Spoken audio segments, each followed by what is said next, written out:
Hey YouTube, this is Janelle. Just a very quick video. This is a rant that I have having to do with customer service. You've probably seen some before from other folks, but this one just really, I don't know, this one has just really got me going here right now.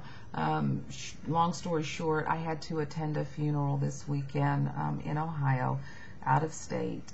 I live in Kentucky. And because of various factors, I ended up taking the Greyhound bus to Columbus to attend this funeral. Now, not once, but twice. Once on the way to the funeral, getting to where I needed to go, and then again coming back. Both times we ran into delays, which by and large, I don't make a big deal about delays. I know that they factor in short periods of time in the scheduling of their buses, refueling, people taking rest stops, people deboarding and then reboarding buses when they have to change, that sort of thing.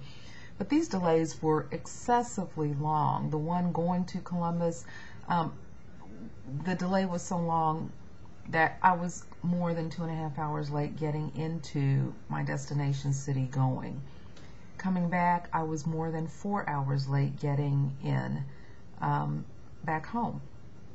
Didn't make any sense.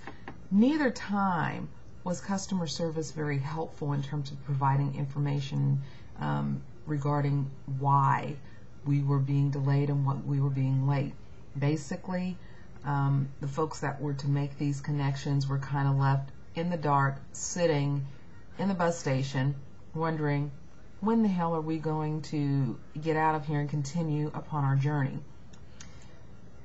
In my book, that is really poor customer service. The number one rule of customer service is that if there is a situation or a problem with a customer or customers, and you are aware of the problem, you do something to address it. You do something to satisfy the customer, even if it's just to go up and say, look, we are experiencing some difficulties right now. We are working to resolve this for you. Ideally, you do not make the customer come to you to get that information. Ideally, as customer service representatives, you are aware enough of your customer to already know when there's a possible problem developing, and you are quick to reassure your customer that everything is being done that is humanly possible to take care of the situation and resolve it to their satisfaction. Greyhound, you need to train your people to be more proactive in this area. I am a retail sales manager. Customer service is the top dog in my store. It comes after stocking, it comes after tasking, it comes after everything else. Keep the customer happy, satisfy the customer. Not that they are necessarily always right. Satisfy the customer. That way you retain your customers, you keep your business going, you increase your business. If there's a problem, be Johnny on the spot. Yes ma'am, yes sir, I can understand why you are upset. Let me see what I can do to resolve this situation for you. And they don't have to look me up. If one of my sales associates is having a problem, my sales associate comes to get me and says, this is the problem and here's the customer. And I go to the customer. They do not have to come find me. We were trying to find someone to give us information as to why we were experiencing such long delays. And every time we went to the customer service desk, the answer was, I don't know. Duh. And they'd walk away and deal with someone else who wanted to buy a ticket. Now, mind you, other people were coming and going. They were getting on buses. They were getting off buses. Buses were coming in. Buses were leaving. We were a group that, deplaned together. We got off of the bus together. We sat as a group in the reboard area waiting patiently for our bus. We did not move. We did not all take off in our separate directions and go wandering around everywhere for the most part. We were all together, and it was very obvious, or should have been very obvious, to the customer service manager that you know, these same faces have been in here for several hours. And now, although we all had different points that we were going to, that one leg of the trip, we were all together. And so after a while, it seems like it should have been obvious to me. You walk over and say, I'm sorry, is there a problem? Is there something we can do for you? Because it's not usual to have that large a group of people all staying together for hours and hours at a time. I'm just saying, that's my opinion. And I think the attitudes were poor. I think that the people were very unhelpful. I mean, when you have customers that go to the customer service desk, and after we ask questions several times and don't get answers, we all start pulling out cell phones, trying to get national numbers to call headquarters to say, hey, we are not being satisfied. That should alert you there's something wrong going on, and you need to be making tracks to get over there and see what's up. 24 hours later, I'm still fired up about this. The only thing we got out of the deal after 4 hours was that they gave us a $6.50 meal voucher that we could use at any Greyhound station across the country to purchase a meal. Because, you know, we've been sitting for 4 hours. Folks were hungry. Folks had kids that were hungry.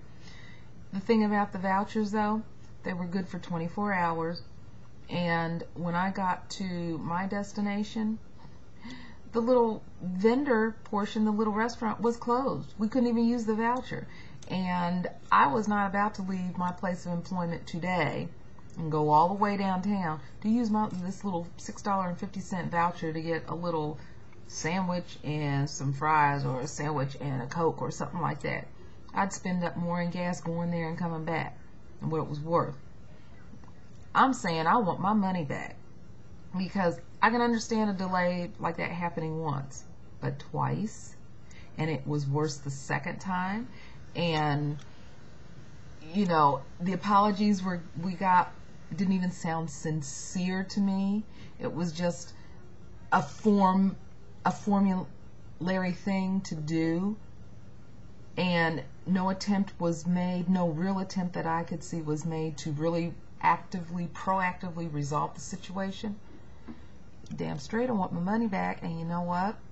You should be glad that you had a group of 35, 40 people who were sane and did not get all rowdy and hot and start tearing up stuff, because you know how we can be sometimes when we get really ticked off.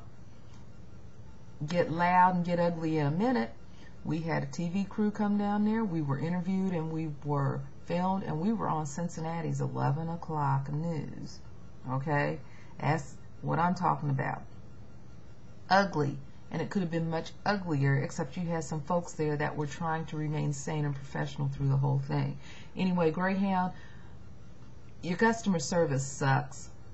And if this is the way you all are going to treat people, I would be surprised that y'all are still around in a few years. Folks, if you have somewhere you need to get to, find some other way to get to where you're going. Greyhound, very, very, very, very, very last resort. Turn over every other resource you got to find a way to get to where you need to go, okay, before you give your hard-earned money to Greyhound.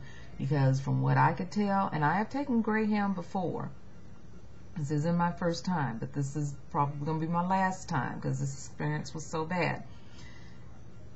Find some other way before you give your hard-earned money to Greyhound. That's what I'm saying.